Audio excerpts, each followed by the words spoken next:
noite, meus amigos e minhas amigas.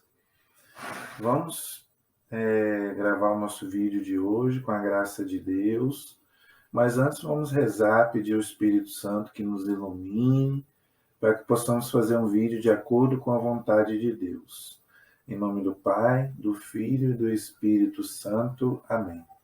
Vinde, Espírito Santo, enchei os corações dos vossos fiéis e acendei neles o fogo do vosso amor. Enviai o vosso Espírito, e tudo será criado, e renovareis a face da terra. Oremos, ó Deus, que instruíste os corações dos vossos fiéis, com a luz do Espírito Santo. Fazei que apreciemos retamente todas as coisas, segundo o mesmo Espírito, e gozemos sempre da sua consolação. Por Cristo Senhor nosso. Amém. Pedindo a intercessão de Nossa Senhora, para que ela também interceda por nós. Ave Maria, cheia de graça, o Senhor é convosco. Bendita sois vós entre as mulheres, e bendito é o fruto do vosso ventre, Jesus. Santa Maria, Mãe de Deus, rogai por nós, pecadores, agora e na hora de nossa morte. Amém. Glória ao Pai, ao Filho e ao Espírito Santo, como era no princípio, agora e sempre. Amém.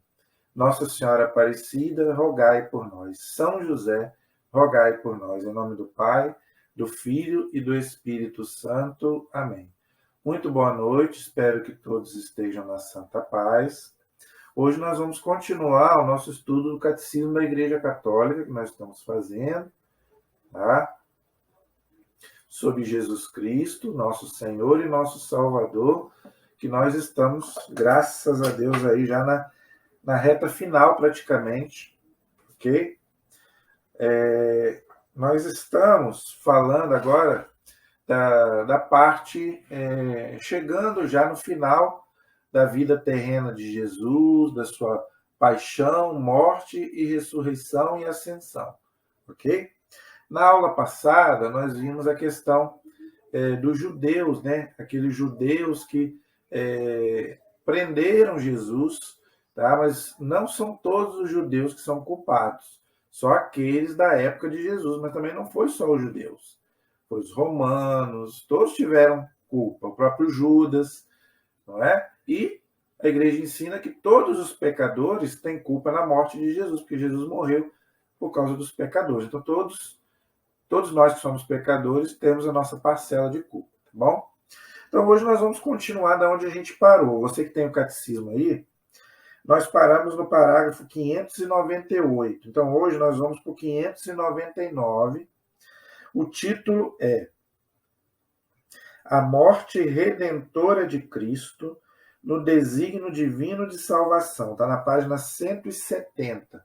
Então, você que tem o Catecismo da Igreja Católica, você pode aí me acompanhar na página 170, ok?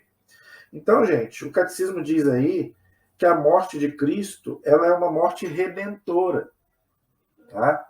Foi através da sua morte e da sua ressurreição que Jesus nos remiu do pecado, né? Quando eu fiz o vídeo da Páscoa, eu expliquei essa questão. Adão e Eva nos levaram para o inferno. Então, a morte, Jesus teve que vir, passar por tudo aquilo que ele passou, morrer na cruz para nos dar a salvação. Por isso que a morte de Cristo ela é redentora. E estava nos planos de Deus, o que os catecismos aqui chamam de desígnio divino. Então, por quê? Porque Deus é onisciente, Deus sabe de todas as coisas. Então Deus já sabia que Jesus iria passar por tudo aquilo ali. O próprio Jesus sabia, ele mesmo falou várias vezes, que ele veio, iria ser morto. Aí você poderia me perguntar assim, então se Deus já sabia, Jesus já sabia, então, vamos dizer assim, aquelas pessoas ali foram tipo um teatro, né? Foi programado para fazer aquilo ali, para atrair Jesus?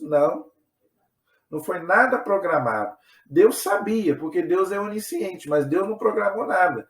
Eles fizeram tudo aquilo ali por liberdade deles. Judas, os judeus, os romanos, eles fizeram tudo aquilo com Jesus com plena consciência e liberdade. Eles não foram obrigados por Deus a fazer aquilo ali. Deus aproveitou aquilo ali como um desígnio de salvação para o mundo. E Deus sabia que isso ia acontecer? Sabia, porque Deus sabe de tudo. Mas não é Deus que mandou eles fazerem aquilo tudo ali. como também não foi Deus que mandou Adão e Eva pecar lá no paraíso. Então a gente pergunta, se Deus quisesse, Deus poderia ter evitado que Adão e Eva pecassem? Sim, mas aí eles não seriam imagem e semelhança de Deus. O que nos torna imagem e semelhança de Deus é a liberdade. Então todo mundo age com liberdade. Deus não obriga ninguém a nada. Agora, Deus sabe de tudo. Tá? Deus sabe de todas as coisas. Então Deus pega aquele acontecimento e ele transforma aquilo ali em matéria-prima de salvação. Você vai me dizer, mas eu não entendo. Nem eu. Mas é assim. É um plano divino que Deus usa para poder, daquele plano divino, nos dar a salvação. Mas Deus não obrigou ninguém a nada. Judas, o Caifás, Pilatos, eles não foram obrigados a fazer aquilo ali com Jesus. Mas Deus, como já sabia que eles iam fazer aquilo ali, porque Deus sabe de tudo, Deus aproveitou aquilo ali para a nossa redenção. Deu para entender? Jesus entregue segundo o desígnio bem determinado por Deus. Olha aí, tá vendo? Então vamos ver o que o Catecismo nos ensina aí no 599. A morte violenta de Jesus, é só a gente ver o filme A Paixão de Cristo, a gente vai entender. Né? Foi muito violenta mesmo a morte de Cristo. A morte violenta de Jesus não foi o resultado do acaso, num conjunto infeliz de circunstâncias. Para a igreja não existe acaso, não existe coincidência, existe providência divina. E Deus aproveita, como eu já expliquei. E ela faz parte do mistério do projeto de Deus, olha aí, que é um mistério, por isso que a gente não entende. É um projeto de Deus, entendeu? Como explica São Pedro aos judeus de Jerusalém, já em seu primeiro discurso de Pentecostes. Aí São Pedro vai dizer, olha só o que diz São Pedro. Ele quem? Jesus, foi entregue segundo o desígnio determinado e a presciência de Deus. Atos capítulo 2, versículo 23. Ou seja, a onisciência divina. Deus já sabia que isso iria acontecer e Deus aproveitou aquilo ali para nos dar a salvação. Por isso que Jesus teve que passar por tudo aquilo ali. Entendeu?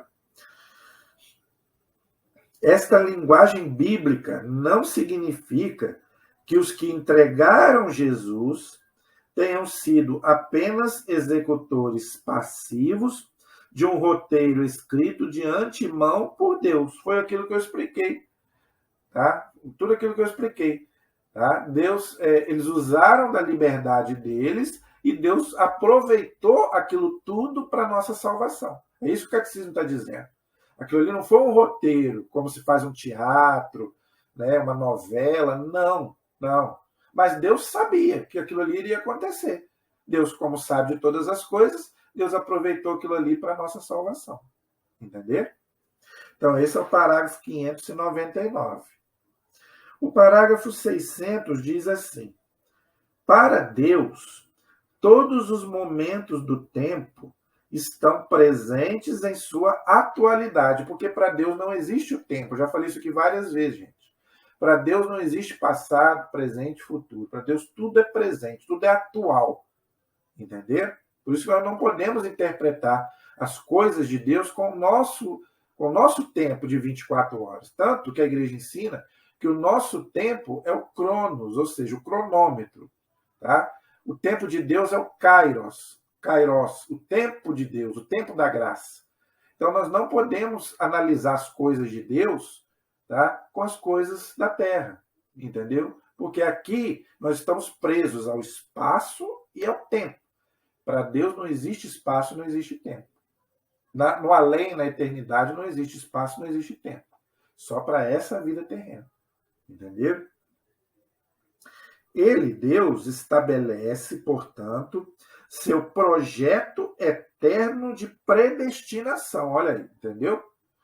Não existe predestinação assim, eu estou predestinado a ir para o céu e para o inferno. Não, isso não é essa predestinação que o Catecismo está dizendo.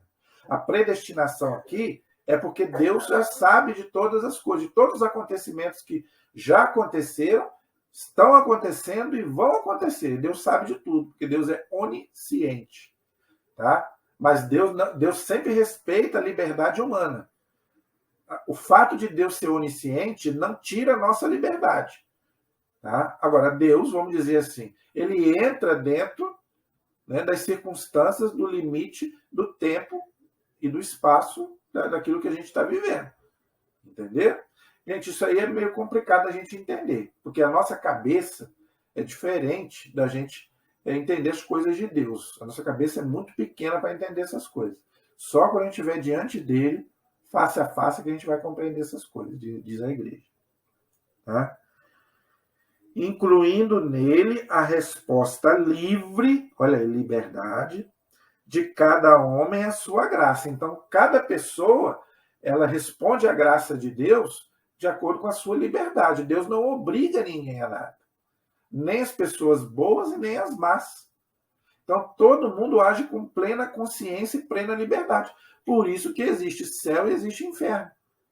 E a pessoa vai para o céu ou vai para o inferno. Por quê? Porque é uma escolha. Não é Deus que manda ninguém nem para o céu nem para o inferno. Como dizia o padre Léo, né? Quem decide a sua vida não é Deus e nem o diabo, é você. É você que decide o que você faz da sua vida, porque você tem liberdade. Então, de acordo com aquilo que você viver, você depois vai receber a sua recompensa. De acordo com aquilo que você viveu, entendeu? De fato, contra teu servo Jesus, a quem ungiste, verdadeiramente coligaram-se nesta cidade Herodes e Pôncio Pilatos, com as nações pagãs e os povos de Israel, tá vendo? Todos eles aí agiram de acordo com a sua liberdade, tá? Ninguém foi obrigado a nada.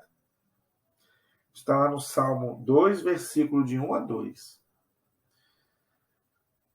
Para executar tudo o que em teu poder e sabedoria havias predestinado. Atos capítulo 4, versículos 27 e 28. Deus permitiu, tá vendo?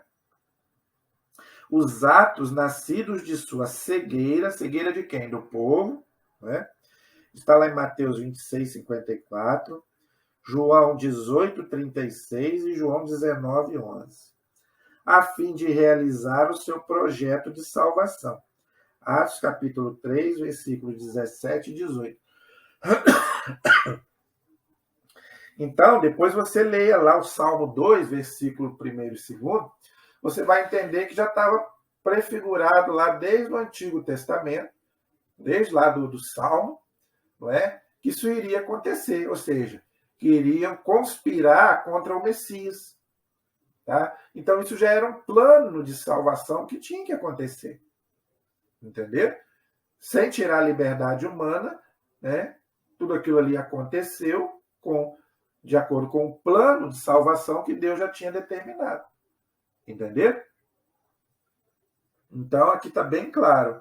Tá? Deus permitiu os atos nascidos de sua cegueira. Então, eles agiram com a liberdade deles, de acordo com... Eles estavam cegos. Né? Eles não foram obrigados. Né? Nenhum deles foram obrigados a nada. Todos eles tiveram a chance, não é? Vamos dizer assim, se redimir. Mas nenhum deles quiseram, todos eles agiram com plena consciência e plena liberdade. Ok? Então, esse é o parágrafo 600.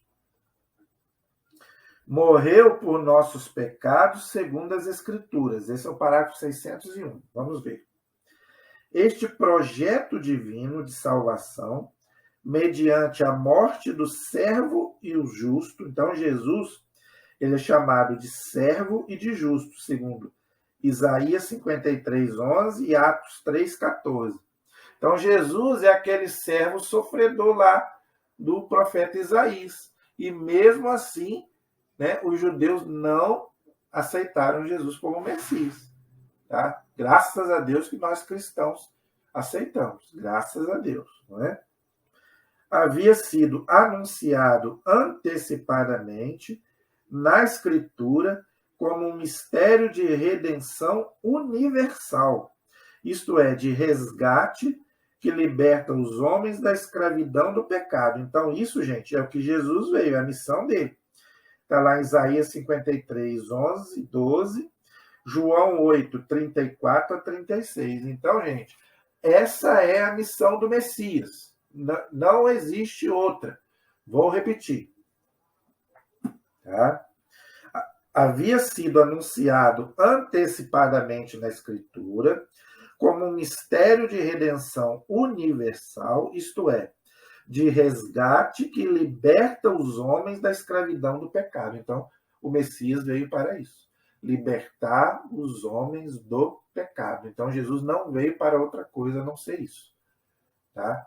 Jesus não é um libertador político, social, para a gente viver melhor em sociedade, nada disso. Esse é o grande erro da teologia da libertação e desses outros Jesus que a gente está vendo por aí, o Jesus light, como dizia o Padre Léo. Né? Hoje querem um Jesus light. Né? O Jesus que tem que aceitar tudo. Né? Não vamos, né? Nós somos católicos, mas a gente tem que aceitar tudo aquilo que é de errado. Né? Porque Jesus é bonzinho, então Jesus aceita tudo. Quem disse isso? Quem falou que Jesus aceita tudo? Jesus amava o pecador, amava. Jesus nunca foi contra o pecador, mas Jesus detestava o pecado, tanto que ele veio para tirar o pecado do mundo, como diz São João Batista. Ele fala para a mulher adúltera, ele não deixa que apedrejem ela, não deixa. Ou seja, então ele não é contra o pecador, mas o que ele fala para ela? Vai e não peques mais. Jesus poderia falar, se Jesus fosse bonzinho mesmo, como esse povo quer, ele falaria para ela, ó, eu não deixei te matar, vai, continue pecando, continue a sua vida normal, continue no adultério, tudo aquilo que é de errado, continue. Vai, continue na sua vida. Foi isso que Jesus falou com ela? Não. Ele não a condenou. Não. Jesus não condena ninguém. Mas ele fala, vai e não peques mais. Entendeu? Então, Jesus não é esse bonzinho que o pessoal acha que ele é, não. Que aceita tudo. Né? Mas Deus, mas Jesus era maravilhoso. Com certeza. Jesus é amor, sem dúvida. Mas o que ele falou? Aquele que é meu discípulo cumpre os mandamentos. Quem me ama guardará as minhas leis e os meus mandamentos. Então, gente, é a gente que tem que mudar, não é Jesus, não é Deus que tem que mudar. Hoje tá de cabeça, o mundo hoje está de cabeça para baixo. Não é? Deus é que tem que mudar, a igreja é que tem que mudar. Não, a igreja tem que mudar tudo. Né? Eles querem uma igreja moderna, não é isso? Uma igreja que aceita tudo, o Papa tem que aceitar tudo, senão. Né? Quem disse isso? Quem falou? É nós que temos que mudar, nós que precisamos mudar. Não é a igreja, não é Deus. Deus é o legislador, Deus quem faz as leis. Tá? E a gente acata. Para o nosso bem. Não é porque Deus é mau, porque Deus quer o nosso bem. É Deus que sabe o que é melhor para nós, não a gente. Entendeu? São Paulo, em sua confissão de fé, que diz ter recebido, né, de Deus, ok? Professa que Cristo morreu por nossos pecados, segundo as Escrituras. Está lá na primeira carta de São Paulo, né, aos Coríntios, capítulo 15, versículo 3. A morte redentora de Jesus cumpre, em particular, a profecia do servo sofredor, lá de Isaías, lá que eu já falei. Isaías 53, 7 e 8, Atos 8, 32 e 35. Jesus mesmo apresentou o sentido de sua vida e de sua morte à luz do servo sofredor. Mateus 10, 20 e 28. Perdão, Mateus 20 e 28. Após a sua ressurreição, ele deu esta interpretação das Escrituras aos discípulos de Emaús e depois aos próprios apóstolos. Então, leia depois em casa esses dois textos. Lucas 24, de 25 a 27, e Lucas 24, 44 a 45. Então, tanto para aqueles discípulos de Emaús quanto para os outros apóstolos, Jesus disse isso, que ele veio para quê? Para cumprir as Escrituras de servo sofredor. Ele é aquele servo lá de Isaías 53, que viria pagar em nosso nome o resgate que a gente não podia pagar. Foi o que eu expliquei no vídeo sobre a Páscoa. Entendeu, gente? Porque ainda que tivesse um homem mais santo aqui no mundo, não podia pagar diante de Deus uma culpa que é infinita. Deus é infinito. Então, o nosso pecado, ele é um pecado infinito. O pecado de Adão e Eva, o pecado que eles cometeram, foi uma coisa que só Deus poderia vir, né, se encarnar como um homem, porque foi o homem que pecou, e pagar essa conta no nosso lugar. Então, Jesus teve que se fazer carne, habitar no meio de nós, para pagar no nosso lugar a conta que nenhum de nós podia pagar. Por isso que o catecismo ensina que nós também temos culpa na morte de Jesus, porque Jesus entrou ali no nosso lugar, se fez maldição. São Paulo chega a dizer isso. Maldito aquele que é suspenso no madeiro. Jesus se fez maldição por causa de nós. Era para a gente estar ali. E Jesus foi no nosso lugar, para nos dar a libertação e nos dar a salvação. O perdão dos pecados. Não quer dizer que nós não somos pecadores. Somos. Tá? Mas ele nos deu o perdão. Cada vez que você cometer um pecado, se você se arrepender, Deus está ali para te perdoar, porque Jesus nos redimiu com seu sangue derramado na cruz. Entendeu? Então, esse é o parágrafo 601. O parágrafo 602 diz assim: aquele que não conheceu o pecado, Deus o fez pecado por causa de nós. Olha só que interessante. Quer dizer, Jesus não tinha pecado, porque Jesus é Deus. Deus o fez pecado por causa de nós. Por isso que ele morreu na cruz por nós. Entendeu? Foi o que eu acabei de explicar. Tá bom? Só mais uma coisinha que eu esqueci de falar do parágrafo anterior. Quando fala aí que Cristo morreu por nossos pecados segundo as Escrituras, quer dizer o quê? Que a Bíblia foi escrita para falar disso. Que Jesus, o Messias, veio para nos resgatar e nos libertar do pecado. Então a Bíblia só foi escrita para isso. Por isso que ela não fala muito da vida de Jesus, não fala muito... Lembra que eu falei isso aqui? Aqui está explicando. São Paulo diz. Né? Jesus, a Sagrada Escritura foi escrita para isso. Né? São João também fala. Tudo aquilo que foi escrito para que creiais que Jesus é o Messias e crendo tenhas a vida em nome dele. Mas nem tudo foi escrito. Tá? Por isso, gente, que a igreja sempre bate nessa tecla. Nem tudo foi escrito na Sagrada Escritura. Ali foi escrito o quê? O essencial para a gente saber que Jesus é o Messias, é o Salvador. Mas tem muito mais coisas que não foi escrito na Bíblia. Tá? E tem muita coisa também que está na tradição da igreja. Por isso que a igreja diz que a revelação ela não está só na Bíblia, está também na tradição. Tem muita coisa que não foi escrita. Entendeu? Então está bem claro aí o motivo dos apóstolos escreverem, então, né, o Novo Testamento, para demonstrar pelas Escrituras que Jesus é o servo sofredor lá do Antigo Testamento e veio para nos resgatar e nos redimir. Simplesmente foi escrito para isso. Entendeu? Então, agora o 602. Por isso, São Pedro pode formular assim a fé apostólica no projeto divino de salvação. Foste resgatados da sua vida fútil,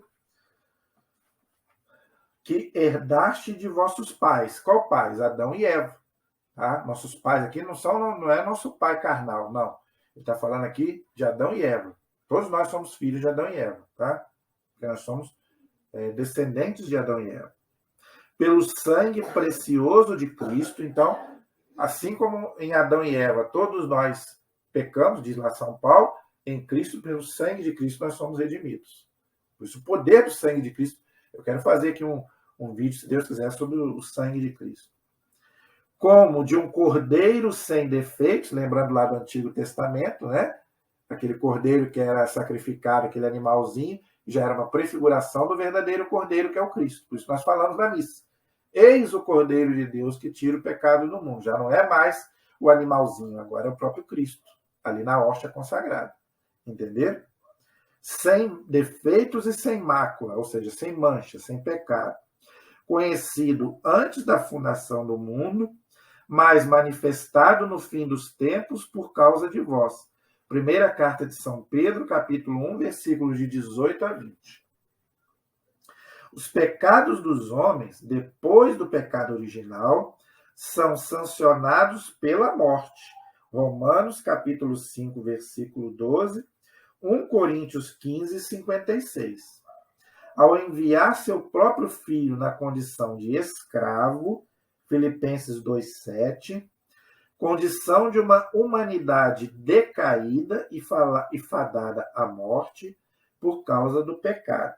Romanos 8, versículo 3. Aquele que não conheceu o pecado, Deus o fez pecado por causa de nós, a fim de que por ele nos tornemos justiça de Deus. 2 Coríntios, capítulo 5, versículo 21. Gente, eu acho que aqui está tão claro que não precisa nem de muita explicação. Eu acho que aqui está muito claro, tá? Quer dizer, Jesus não tinha pecado, ele se fez pecado por amor a cada um de nós, no nosso lugar. Né? Tem até uma música na igreja que a gente canta, né? Foste imolado em nosso lugar, por isso tem de piedade, tem de... Então, quer dizer, porque era pra gente estar ali, e Jesus foi no nosso lugar, não é? Ninguém tem mais desculpa para duvidar do amor de Deus, não. Ah, Deus não me ama. Não fala isso é blasfêmia. Se você falar isso, você está blasfemando contra Deus.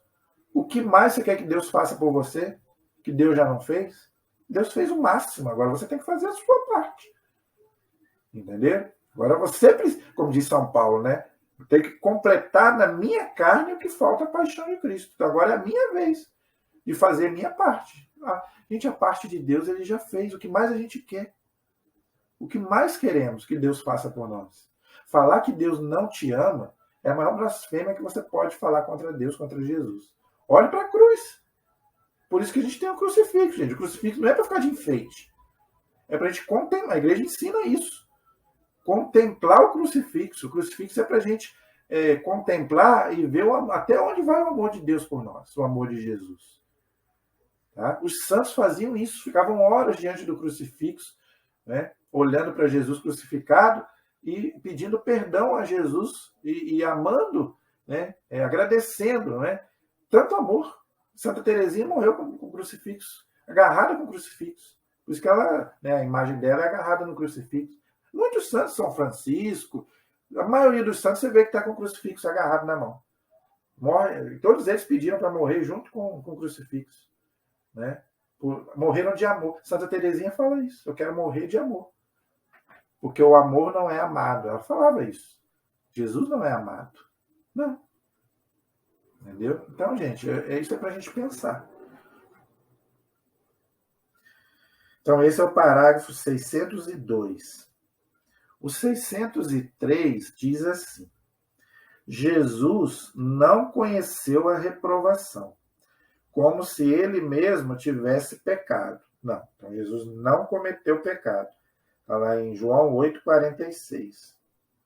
Mas no amor redentor, olha aí, por isso que Jesus amou até o fim, que era um amor redentor. Gente, amar não é um sentimento, não. A palavra mais desgastada no mundo hoje é a palavra amor. Qualquer coisinha a pessoa fala, eu te amo. Será que ama mesmo? Está disposto a enfrentar qualquer coisa por amor? Isso é amor. O amor, olhando para o crucifixo, você vai dizer o que. Aí você vai ver o que é o verdadeiro amor. Existe caricatura de amor no mundo hoje. Né? O cara já conhece a namorada, eu te amo. Pelo amor de Deus, mal conheceu a pessoa. Vai viver junto, vai conviver junto. Né? No dia a dia, né? Quem é casado aí sabe o que eu estou falando. É fácil. Então, gente, não existe esse amor de novela aí, não.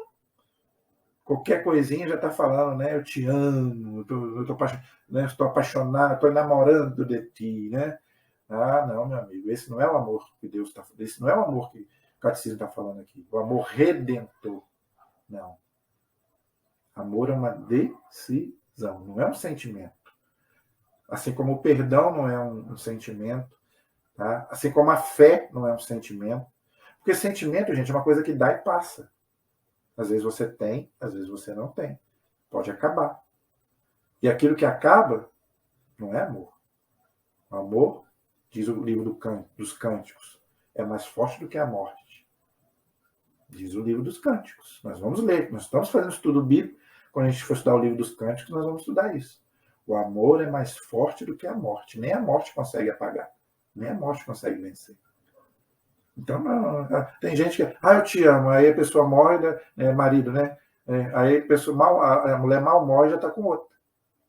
Não tem nem uma semana e já está com outro. Que amor é esse? Não era amor. Podia ser qualquer coisa. Desejo, paixão. Você pode falar o que você quiser, mas amor mesmo, é poucos que tem. Entendeu? Eu não estou falando só do amor entre marido e mulher, não. Estou falando de todo tipo de amor. Tá? Tudo aquilo que você diz, eu te amo, você tem que provar que ama. Falar é muito fácil. Jesus falou, mas Jesus provou. Foi até a última gota, as últimas consequências para provar. Né? Mostrou realmente que amava. E você? Você demonstra mesmo que ama? Falar é muito fácil. Falar todo mundo fala. É a coisa mais fácil você falar, eu te amo. Né? Seu amor da minha vida. Será que é mesmo? Está disposto a dar a vida por ele? Uma mãe eu sei que está disposta a dar a vida por um filho. Isso eu sei. Quantas eu já ouvi falar? Que deram a vida pelo filho. Preferiram morrer para o filho viver. Eu acredito. Esse é o verdadeiro amor. Entendeu? Amor é decisão. Eu decidi amar. Contra tudo e contra todos, não é? Eu decidi amar. Não é um sentimento que dá naquele momento ali, você fala aquelas palavras bonitas e na primeira situação já não ama mais. Ama hoje, 2 dias, uma semana, e daqui a pouco já não está amando mais. Isso não é amor.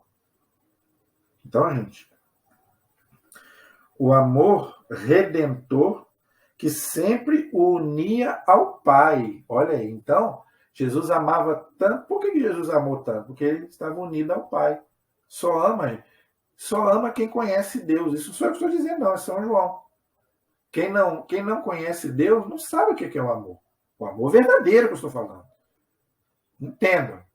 O amor ágape, o amor de Deus. Não estou falando desse amor do mundão, não. É isso que eu estou falando. Estou falando do amor verdadeiro de Deus, o Kairos. É isso que eu estou falando. Só conhece quem conhece a Deus. Isso aí São João diz. Aquele que não conhece Deus, não ama. Não ama. Por isso que o cristianismo é a única religião que isso pode acontecer. Tá? É o cristianismo. Porque é o amor do Pai, do Filho e do Espírito Santo. Jesus diz aqui, eu estou unido ao Pai. Tá? Porque nós somos um. Okay? Então, só o cristianismo tem essa graça, não é? Desse amor realmente verdadeiro. Entendeu? Fora do cristianismo, você não vai achar. Você pode achar coisas boas, filantropia, né? Não estou falando que não tem. Tem pessoas boas também fora do cristianismo. Já falei sobre isso aqui. Houveram pessoas maravilhosas que não eram cristãs. Mas só o cristianismo realmente tem o verdadeiro amor. Aquele amor de Deus, realmente, de pessoas que conhecem a Deus. Né? É só você ver aí os primeiros cristãos, o que eles faziam. Né? Ou você renuncia à sua fé ou você morre. Eu prefiro morrer. E morria. Veja aí o martírio dos cristãos dos primeiros séculos, você vai entender o que eu estou falando. Eu prefiro morrer do que trair a minha fé, trair Jesus. Né? É o que São Paulo fala, né? Eu quero morrer para estar com Cristo. Né? É isso aí.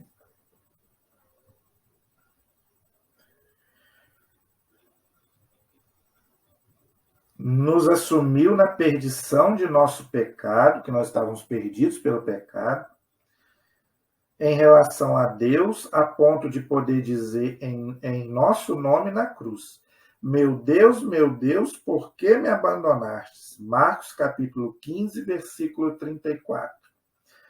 Ok? Então, Marcos capítulo 15, versículo 34 diz, meu Deus, por que me abandonaste? Tendo tornado solidário de nós pecadores, Deus não poupou seu próprio Filho, mas o entregou por todos nós. Romanos 8,32. A fim de que fôssemos reconciliados com Ele pela morte de seu Filho. Romanos capítulo 5, versículo 10. Gente, isso é maravilhoso. Isso devia nos emocionar. Não é? Vou repetir. Deus não poupou Vou voltar um pouquinho. Tendo tornado solidário de nós pecadores, Deus, falando de Deus, Deus foi solidário com nós pecadores. Não poupou seu próprio filho, mas o entregou por todos nós. Todos nós, todos. Não tem exceção. Ninguém pode reclamar do amor de Deus. Deus morreu por todos, não é só por alguns, não. Todos. A fim de que fôssemos reconciliados com Ele. Com Ele quem? Deus. Então, por que Jesus fez tudo isso? Para que a gente pudesse se reconciliar com Deus. Poder chamar Deus de Pai. Coisa que nem isso a gente podia fazer. Agora você pode chamar Deus de Pai. Olha que maravilha, coisa que não se podia. No Antigo Testamento não podia fazer. Agora a gente pode chamar Deus de Pai. Deus é meu Pai. Por quê? Jesus conseguiu isso para nós. Tá? Pela morte, reconciliados com Ele, pela morte do seu Filho. Tá vendo? Olha que maravilha. A ponto de Jesus dizer, em nosso nome, olha aí, olha o que o catecismo diz. Jesus pôde dizer em nosso nome na cruz, meu Deus, por que me abandonastes? Marcos 15, 14. Essa frase é tirada lá do Salmo 22, versículo 1. Muita gente pergunta, questiona, por que Jesus falou aquilo na cruz, né? Meu Deus, por que me abandonaste? Jesus realmente achou que Deus tinha abandonado ele? Claro que não. Primeiro que Jesus estava citando o Salmo 22, versículo 1. Repetindo o Salmo 22. Tá? Aqui o catecismo responde. Ó. Jesus pôde dizer em nosso nome na cruz, meu Deus, por que me abandonaste? Então ali Jesus estava falando no meu lugar e no seu lugar. Meu Deus, por que me abandonaste? E Deus não abandonou Jesus. Claro que não. Deus esteve com Jesus o tempo todo da sua vida, até porque eles são um. Já falei sobre isso aqui. Quem viu o filme A Paixão de Cristo aí viu, quando Jesus morreu, uma lágrima de Deus, o que causou? Não é verdade? Então Deus nunca abandonou Jesus. Então por que Jesus fala aquilo? Porque Jesus falou aquilo ali no nosso lugar, em nosso nome, com a nossa boca. Ali era eu e você falando. Meu Deus, por que me abandonaste? Por que Deus nos abandona? Por quê? Por causa do nosso pecado. Toda vez que nós pecamos, Deus nos abandona. Eu já falei isso aqui. Deus está presente em nós, não só no meio de nós aqui agora, Jesus está presente aqui. E no meu coração e no seu coração que está me ouvindo. Agora, quando a gente comete um pecado, Deus não está mais com a gente. Por quê? Porque Deus é santo. Então, cada vez que nós cometemos um pecado, é como se a gente estivesse falando como Jesus ali na cruz. Meu Deus, por que me abandonaste? Entendeu? Então ali a gente pode sentir todo o abandono de Deus. Uma alma abandonada, gente, é terrível. E isso é um inferno. O inferno é isso. Você está longe da comunhão com Deus. Deus te abandonar. Você imaginou o que é Deus te abandonar? Eu sempre, às vezes, brinco, né? Se está ruim com Deus, pior sem Ele. Eu sempre falo isso aqui em casa. Né? Às vezes, numa situação difícil, numa dificuldade, que todos nós as temos. Muitas vezes nós pensamos em desistir, não é verdade? Muitas vezes o peso, né, o fardo é pesado demais, não é verdade? Mas às vezes eu fico com isso na minha cabeça, né? Se está ruim com Deus, pior sem Ele, eu tenho certeza. Então vamos voltar para a casa do Pai, não é verdade? Aí Deus vai, vamos dizer assim, voltar ao nosso coração, voltar a habitar no meio de nós quando a gente se arrepender. Aí vai haver a ressurreição. Não é verdade? Aqui é uma cultura de morte. Quando Deus abandona uma pessoa, a gente sente a morte. Não é verdade? Mas quando a gente se arrepende e volta para Deus, é uma ressurreição. É o que nós vamos ver mais para frente. Né? Então a gente não pode ficar na morte, não. A gente não nasceu para viver na morte. Vencido ali. Não. Nós fomos feitos para o céu, para a ressurreição. Tá? Deus não quer. Deus fala, né, no profeta Ezequiel: Deus não fica feliz com a morte do pecador. Não. A alegria no céu é por um pecador que volta e se arrepende do seu pecado. Deus não quer que ninguém vá para o inferno. Deus não quer isso. mas ele respeita a nossa liberdade. Então você já entendeu quando Jesus fala, meu Deus, por que me abandonar? Jesus estava falando ali no meu e no seu lugar. Ele não tinha pecado, mas ele assumiu o pecado de toda a humanidade nele. Então ali estava falando com a boca de toda a humanidade, quando se afasta de Deus. Quando você se afasta de Deus, Deus te abandona. Quando Deus, eu já expliquei, vou explicar de novo. Quando você apaga a luz, e Deus é luz, Jesus fala, eu sou a luz do mundo. Quando você apaga a luz, fica o quê? As trevas. A escuridão. Então, esse é o parágrafo 603. O 604 diz assim, Deus tem a iniciativa do amor redentor universal. Isso é outra coisa bonita. Deus é sempre quem toma iniciativa. Tá vendo? No seu amor redentor universal, ou seja, Deus ama todos os seus filhos. Tá?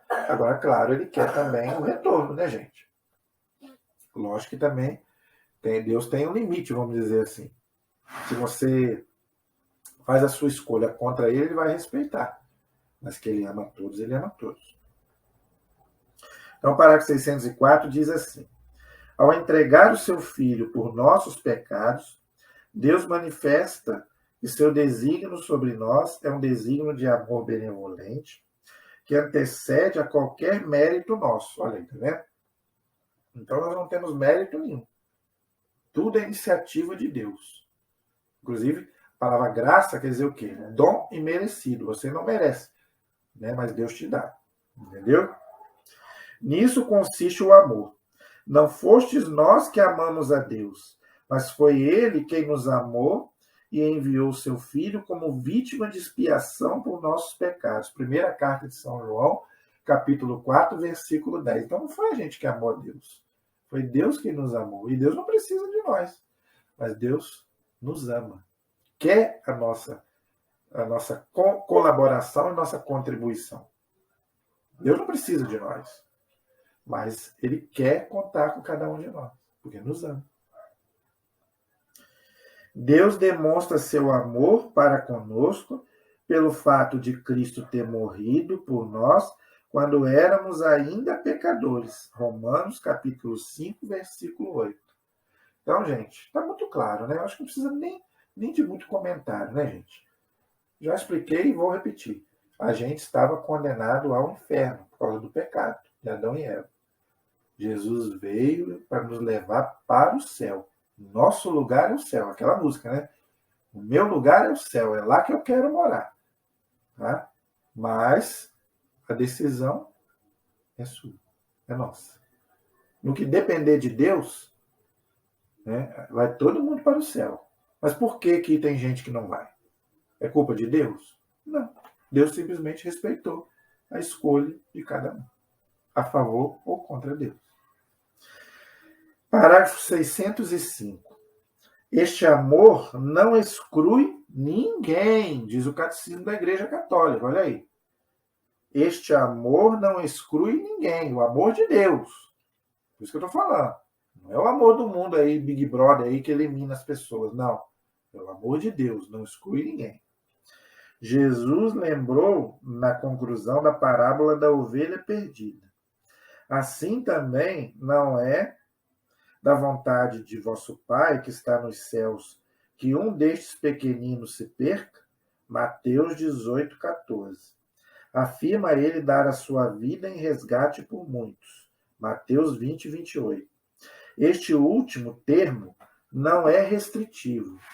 Opõe o conjunto da humanidade à única pessoa do Redentor que se entrega para salvá-la.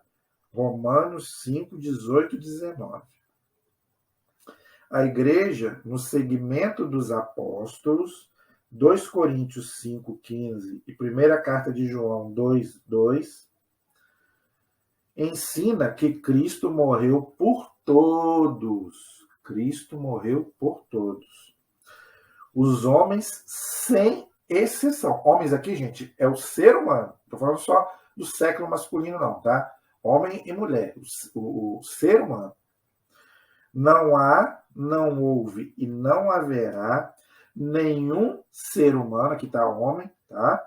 Pelo qual Cristo não tenha sofrido. Vou repetir. Não houve e não haverá nenhum homem pelo qual Cristo não tenha sofrido. Por isso que Jesus é o único Salvador. Porque Jesus morreu por todos. Não foi Buda, não foi Maomé, não foi fulano de tal, fundador de outra religião. Veja, não estou falando isso aqui para brigar com as outras religiões. Não. Nós temos que amar a todos. E nós amamos todos os que seguem outras religiões. Mas nós temos que falar a verdade. O único Salvador é Cristo, porque é o único que morreu por todos. Não há, diz aqui bem claro, inclusive por eles. Jesus morreu, inclusive, por Buda, por Maomé, por todos. Não há exceção, gente. Não há exceção. Nem homem e nem mulher. Se você nasceu homem, se você nasceu mulher, Cristo morreu por você. Por isso, gente, a importância do ser humano. Isso me deixa muito triste. Hoje, infelizmente, se dá mais valor a um animal do que a um ser humano. Infelizmente, isso com dor no coração eu tenho que dizer. O que eu estou vendo aí de animal ser bem tratado, muito mais do que o ser humano, gente defendendo o que defende um animal. Eu não sou contra ter o seu bichinho, né? São criaturas de Deus, né? Mas não pode se igualar ao ser humano, gente. Homem e mulher foi feito à imagem e semelhança de Deus. O animal não foi. O animal não tem alma imortal. Ele tem a alma dele, é o sopro de vida que Deus deu para ele. Mas quando ele morre, ele acaba. O animal não vai para o céu. Pelo amor de Deus, gente, não vamos colocar animal no mesmo patamar do ser humano. É o que eu mais estou vendo aí. Pelo amor de Deus, Cristo morreu pelo homem, pela mulher, por você e por mim. Não foi pelo seu cachorro, pelo seu gatinho. Cristo não morreu pelo seu bichinho. Não. Cristo amava todos os animais, as plantas, né? Deus, foi tudo a criatura dele. Agora, veja, imagem e semelhança que Cristo morreu foi pelo homem e pela mulher. Pelo amor de Deus, gente, vamos acordar desse sono de morte. Pelo amor de Deus, tem gente aí dando mais valor a um animal, a um bicho, do que a um ser humano. O que é isso? Onde nós vamos parar? Não pode sacrificar animal. Não pode. O animal não pode sofrer. Agora, abortar pode. Matar uma criança no ventre da mãe pode. Gente, onde nós vamos parar? O que é isso? Onde ficou? Onde que foi o amor do ser humano que Jesus está falando aqui? Que Jesus morreu por mim e por você. Jesus não morreu pelo seu cachorro, pelo seu gatinho. Não. Jesus morreu por mim e por você. E por aquela pessoa que você mais odeia. Entendeu? Então, gente, vamos acordar, pelo amor de Deus. Não estou falando que você não possa ter o seu cachorro, o seu gato. Não estou dizendo isso. Mas não coloque no mesmo patamar, pelo amor de Deus. Estão muito, muito abaixo, infinitamente abaixo. Tem gente que dá mais carinho ao animal do que... Qual foi? Gente, tem gente que não abraça, não beija o pai e a mãe. Mas o animal faz. Beija, abraça, agarra. Pelo amor de Deus, gente, tá invertido. As coisas estão invertidas, estão de cabeça para baixo. Pelo amor de Deus, vamos acordar desse sono de morte, meu Deus. Então, esse é o parágrafo 605. Na próxima aula, nós vamos então para o parágrafo 606, ok?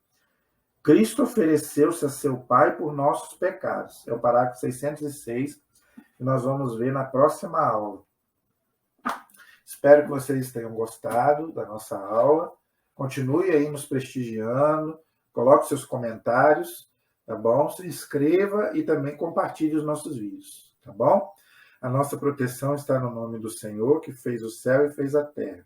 Estivemos e permaneceremos unidos em nome do Pai, do Filho e do Espírito Santo. Amém. Deus abençoe a todos.